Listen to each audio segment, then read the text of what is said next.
Hello student, this is your teacher Professor Pankaj Mishra. Here I am going to take your class for unit number 4, that is positive displacement compressor.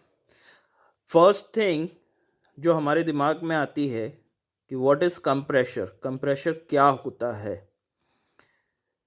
तो as you already know, compressor is a device which is used to build the pressure. हम air को या किसी fluid के pressure को build करने के लिए जिस डिवाइस को यूज़ करते हैं, जिसमें मैकेनिकल मूवमेंट्स अवेलेबल हों, उसे हम कंप्रेशर बोलते हैं. ठीक है. ये एक डेफिनेट क्वांटिटी ऑफ एयर को एटमॉस्फेयर से शक करता है ऑन एटमॉस्फेरिक प्रेशर, और विद अ मैकेनिकल एक्चुएशन और मैकेनिकल एक्शन ये इसका प्रेशर बिल्ड कर देता है, जिससे हम अब इस हाई प्रेशर एयर को अलग अलग जगह पर यूज़ कर सकते हैं. अब बात आती है कि कंप्रेशर्स को हम जब बात करते हैं, इसका इस्तेमाल क्या है, किस तरीके से इस्तेमाल करते हैं, तो आप लोगों ने इसके बहुत सारे इस्तेमाल देखे होंगे. अगर मैं एक जनरल इंजीनियरिंग सबसे पहले ऑटोमोबाइल से चालू करूं, तो हमने ऑटोमोबाइल में इसका काम देखा है न्यूमेटिक ब्रेकिंग में. न्यूमेटिक ब्रेकिंग व्हीकल्स के अंदर यूज़ करी जाती है, जिसके अंदर क्या होता है कि ब्रेक्स को यूज़ करने के लिए हम कंप्रेस्ड एयर का यूज़ करते हैं. ब्रेक्स को यूज़ करने के लिए हम कंप्रेस्ड एयर का यूज़ करते हैं. ये न्यूमेटिक ब्रेकिंग ऑटोमोबाइल्स के अंदर, रेलवे के अंदर सभी जगह पर अप्लाई करी जाती है. इसके अलावा हम कंप्रेस्ड एयर का यूज़ करते हैं ऑटोमोबाइल में एक और जगह पे करते हैं, जब हम डीजल इंजन के अंदर फ्यूल को इंजेक्ट करते हैं, उससे पहले हम जो एयर अंदर सप्लाई करते हैं उसका प्रेशर भी हम बिल्ड करते हैं, सो दैट कि हाई प्रेशर एयर जब सिलेंडर के अंदर जाएगा तो उसको सिलेंडर को लेस एफर्ट लगाने पड़ेंगे उसे फर्दर कंप्रेस करने के लिए, और या हम बोलें कि हमारे पास ऑलरेडी हायर प्रेशर अवेलेबल होगा. इसके अलावा हम कहाँ यूज़ करते हैं? इसके अलावा हम कंप्रेशर का इस्तेमाल करते हैं, ये तो मैंने आपसे बोल दिया, कंबस्शन के अंदर हम इसका इस्तेमाल करते हैं. बॉयलर के अंदर भी कंबस्शन में इसका इस्तेमाल होता है. बॉयलर के अंदर भी कंबस्शन में कहाँ कहाँ पर? डीजल इंजन, इसके अलावा बॉयलर के अंदर कंबस्शन जो फर्नेस एरिया होता है वहां पर कंबस्शन में इसका इस्तेमाल किया जाता है. रेफ्रिजरेशन एक और एरिया है जहां पर हम कंप्रेशर का इस्तेमाल करते हैं. रेफ्रिजरेशन के बारे में आप लोग सब जानते हैं. रेफ्रिजरेशन वो प्रोसेस है जिसके अंदर हम हमारे फ्लूइड को कंप्रेस करके उसका टेम्परेचर और प्रेशर बढ़ाते हैं. As a result of that जो हीट उसने एब्जॉर्व करी है हमारे कूलिंग मीडियम से ठंडा करने के लिए, उसको वो एटमॉस्फेयर पे हायर प्रेशर पे छोड़ सके. From second law of thermodynamics, we already explain the thing in thermodynamic lectures और से इन लास्ट सेमेस्टर, तो उसे फर्दर एक्सप्लेन करने की ज़रूरत नहीं. हम रेफ्रिजरेटर में, चाहे फिर वो हमारा रेफ्रिजरेटर हो, एयर कंडीशनिंग सिस्टम हो, इन दोनों के अंदर हमें कंप्रेशर्स की ज़रूरत पड़ती है. और ये कौन से कंप्रेशर इस्तेमाल किए जाते हैं? यहाँ पर हम रेसिप्रोकेटिंग या रोटरी कंप्रेशर यूज़ करते हैं. हम फर्दर डिस्कस करेंगे वेरियस टाइप्स ऑफ कंप्रेशर और उसके प्रिंसिपल्स क्या हैं, उसको हम फर्दर डिस्कस करेंगे. फर्दर कंप्रेशर का हम इस्तेमाल कहाँ पर करते हैं? एक और जगह है माइनिंग. माइनिंग एक बहुत ही इंपॉर्टेंट सेक्टर है जहाँ पर हम कंप्रेशर का इस्तेमाल करते हैं. एज कोल माइंस या किसी भी माइंस के अंदर हमारा काम होता है हाई प्रेशर पे हाई एयर की सप्लाई करना to actuate various types of equipment. हम इलेक्ट्रिकल इक्विपमेंट या फिर हम किसी भी तरह का फ्यूल यूज़ करके इंटरनली किसी भी माइन के अंदर इक्विपमेंट नहीं चला सकते, क्योंकि वो बहुत बड़े फायर हैजार्ड का कारण बन सकता है. एक स्पार्क इग्निशन, क्योंकि माइंस के अंदर बहुत तरह की गैसेस का लीकेज रहता है, जो नेचुरल गैसेस होती हैं, कोल गैसेस होती हैं, इनकी गैसेस का लीक होता है वहाँ पर. तो उससे बचने के लिए वहाँ पर न्यूमेटिक इक्विपमेंट यूज़ करे जाते हैं, जिसके अंदर न्यूमेटिक प्रेशर की मदद से, एयर प्रेशर की मदद से इक्विपमेंट चलाए जाते हैं. जिस तरीके से आप लोगों ने इक्विपमेंट देखे होंगे एयर से व्हील वगैरह को ओपन करने के लिए, फास्टनर्स या एट्सेट्रा आप लोगों ने देखे होंगे जो मार्केट में अवेलेबल हैं, जिनको आपने इस्तेमाल होते हुए देखा हुआ है, वहाँ पर भी हम यूज़ करते हैं. केमिकल इंडस्ट्री में कंप्रेशर का काफ़ी इस्तेमाल होता है। केमिकल इंडस्ट्री के अंदर हाई कंप्रेस्ड एयर और डिफरेंट फ्लूइड्स जिनको हम कंप्रेस करके रखते हैं, जैसे फॉर एग्जांपल हम लिक्विड नाइट्रोजन रखते हैं या लिक्विड ऑक्सीजन रखा जाता है, इन सब को कंप्रेस किया जाता है और इन कंप्रेस फॉर्म में इनका ट्रांसपोर्टेशन आसान होता है। कंप्रेस फॉर्म में इनका इस्तेमाल या क्वांटिटी ज़्यादा से ज़्यादा रखी जा सकती है। Is it? Now next thing is classification of compression. Classification of compressor, इससे क्या मतलब है? इससे मतलब है हम कंप्रेशर को कितनी तरीके से क्लासिफाई कर सकते हैं।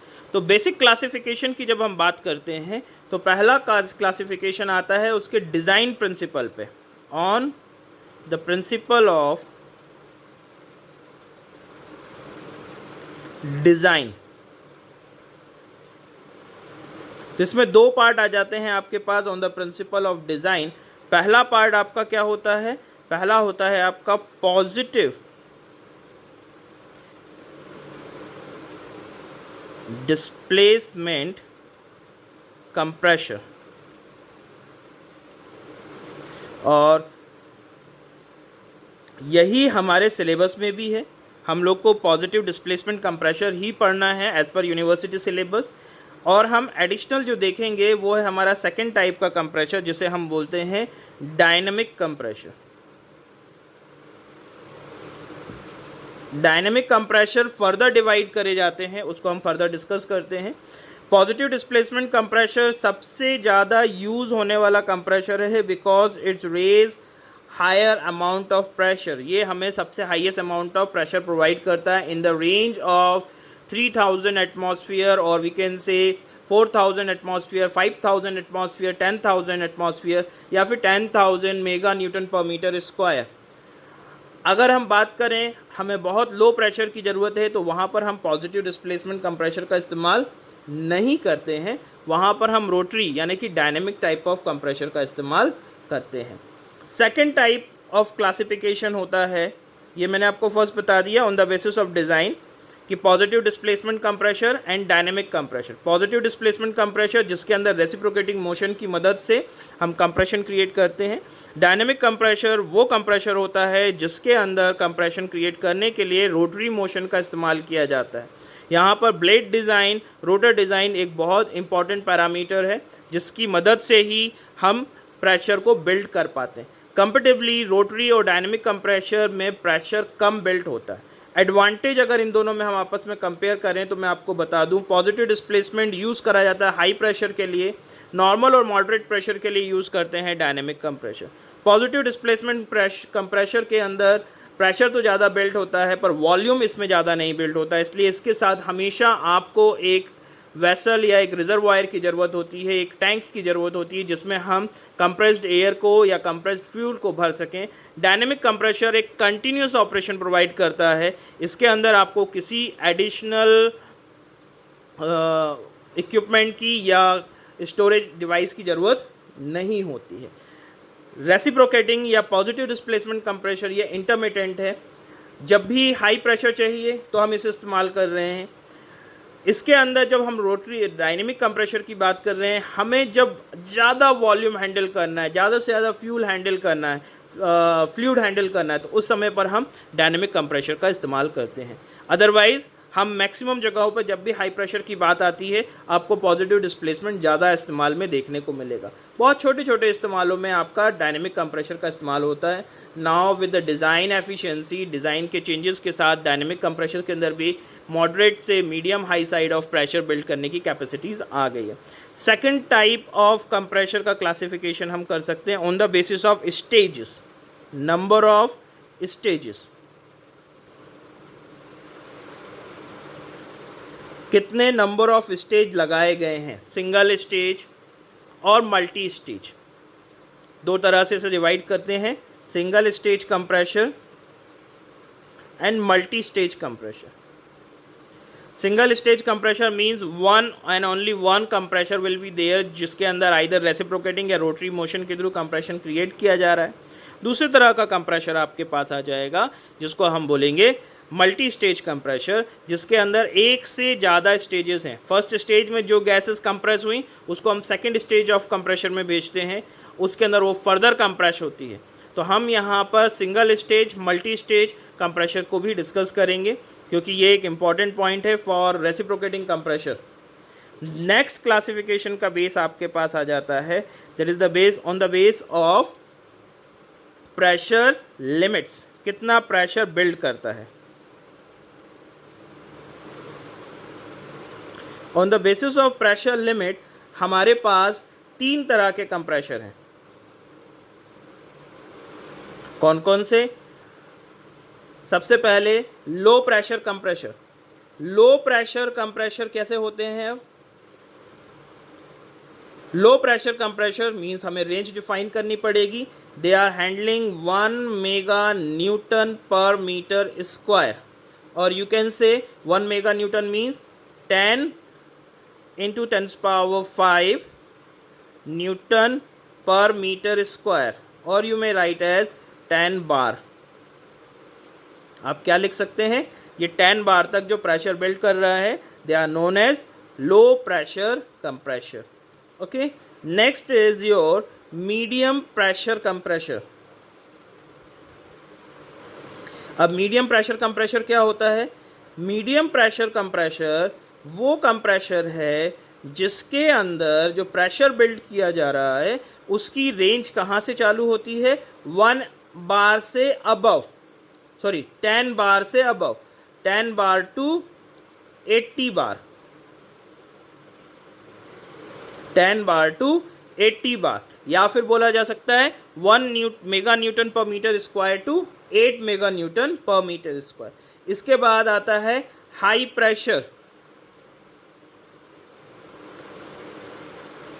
हाई प्रेशर के अंदर अब आपका प्रेशर रेंज क्या हो जाएगा? आपका प्रेशर रेंज यहां पर हो जाएगा 80 बार से लेकर आपके पास कितना 10 मेगा न्यूटन, मतलब 100 बार, और से 100 बार तक आप जाते हैं। इसके बाद एक और फर्दर क्लासिफिकेशन है जो कि मॉडर्न एज के हिसाब से रिक्वायर्ड प्रेशर कंडीशंस के लिए करा जाता है, जिसे हम बोलते हैं सुपर हाई प्रेशर कंप्रेशर। ये अक्सर मल्टी स्टेज होते हैं, सिंगल स्टेज में हासिल नहीं होता है super high pressure. Super high pressure, जब हम बात कर रहे हैं सुपर हाई प्रेशर की, तो इसकी रेंज होगी अबव 100 बार। 100 बार के ऊपर जो भी हो उसे हम सुपर हाई प्रेशर कंप्रेशर बोलेंगे। Is it clear? फर्दर अगर हम इसे क्लासीफाई आगे बढ़ते हैं हमारे इसी टेक्स्ट के ऊपर, अगला इसका क्राइटेरिया होता है प्रेशर रेशियो। क्या होता है क्राइटेरिया? Pressure ratio. अभी तक हमने कितने क्राइटेरिया देख चुके हैं? 3 क्राइटेरिया देख चुके हैं। Now fourth one is pressure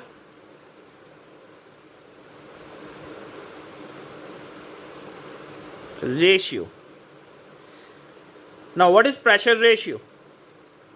We will discuss this further, पर अभी हम इसे जनरल इसका क्लासिफिकेशन देख लें, क्योंकि इसके डेरिवेशंस भी हमारे को सारी चीज़ें देखनी है।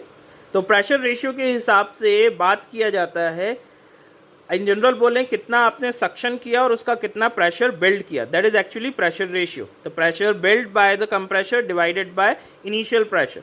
यहाँ पर फैंस सबसे नीचे आते हैं प्रेशर रेशियो की कैटेगरी में। जो फैंस का प्रेशर रेशियो होता है वो कितना रहता है लिमिट? ये एक डायमेंशनलेस क्वांटिटी है 1 to 1.1, क्योंकि न्यूमरेटर और डिनोमिनेटर दोनों में प्रेशर की यूनिट रहती है। सेकंड कंडीशन आती है ब्लोअर की। ब्लोअर आप लोगों ने देखे होंगे, फॉर एग्जांपल एक्सियल ब्लोअर, जैसे एग्जॉस्ट फैन जिसे हम बोलते हैं, they are actually example of axial blower. इसके अलावा हेयर ड्रायर के अंदर या फिर वैक्यूम क्लीनर के अंदर ब्लोअर्स का इस्तेमाल किया जाता है जो कि रिवर्स डायरेक्शन में वर्क करते हैं। उनका प्रेशर रेशियो जो होता है 1.1 to 2.5 के आसपास होता है। इसको फर्दर स्पेसिफाई करके डिफ्यूज़र सेक्शन लगा के इस प्रेशर रेशियो को बढ़ाया भी जा सकता है जब हम इसको पर्टिकुलरली यूज़ करते हैं, जैसे मैंने बताया for vacuum cleaner. Now for compressor, third category automatically आपकी कंप्रेशर्स की है। कंप्रेशर का प्रेशर रेशियो हमेशा 2.5 से अबव रहेगा। कंप्रेशर का प्रेशर रेशियो 2.5 से नीचे नहीं होगा। अगर 2.5 से नीचे प्रेशर रेशियो है तो that device is not a compressor, that is known as either blower और फैन। वो या तो फैन हो सकती है या ब्लोअर हो सकती है, वो कभी भी आपका कंप्रेशर नहीं कहलाएगी। ठीक है। नौ पांचवा क्राइटेरिया है आपके लिए capacity. Capacity to handling fluid, कितना फ्लूइड या फिर एयर हैंडल करता है। यहाँ पर फ्लूइड का मतलब हर बार एयर से रहेगा क्योंकि हम एयर कंप्रेशर पढ़ रहे हैं।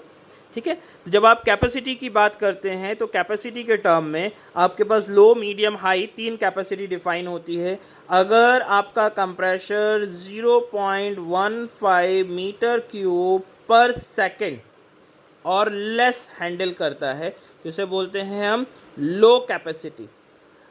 Anything above 0.15 metre cube per second to 5 metre cube per second अगर एयर हैंडल कर रहा है तो इसे बोलते हैं हम मीडियम कैपेसिटी कंप्रेशर। इसके अलावा अगर 5 मीटर क्यूब से अबव है तो ये कहलाता है आपका हाई कैपेसिटी कंप्रेशर। तो this is something about your 5 type of classification of compressor. As per syllabus हमको जो आगे बढ़ना है वो हम बढ़ेंगे positive displacement compressor. Positive machines क्या होती हैं? थर्मोडायनेमिक्स के अंदर लास्ट सेमेस्टर में ये पढ़ा जा चुका है। पॉजिटिव डिस्प्लेसमेंट मशीन्स वो मशीन्स हैं जिनके अंदर with the help of positive displacement we can say with the help of single movement like reciprocation और उसके किसी एक ऐसे मूवमेंट का कंसिडरेशन किया जाता है वर्क डन के जिसके अंदर हमें वर्क आउटपुट या पॉजिटिव एनर्जी डिलीवर हो, उसे हम पॉजिटिव डिस्प्लेसमेंट मशीन कहते हैं। पॉजिटिव डिस्प्लेसमेंट मशीन्स के अंदर आप लोगों ने देखा है like reciprocating pump, like IC engine. IC engine जब वर्क करता है तो उसके रेसिप्रोकेशन फ्लूइड के ऊपर होता है, वो आपका एयर फ्यूल मिक्सचर होता है। जब भी रेसिप्रोकेशन होता है displacement is there and that build the pressure on the system. System क्या है हमारा? एयर। उसके ऊपर या एयर फ्यूल मिक्सचर उस पर वो प्रेशर बिल्ड कर रहा है, that is the positive work on the system. इसलिए उस मशीन को हम क्या बोलते हैं कि हमारे डिस्प्लेसमेंट से पॉजिटिव वर्क सिस्टम पे हुआ, इसलिए वो कहलाएगी पॉजिटिव डिस्प्लेसमेंट मशीन।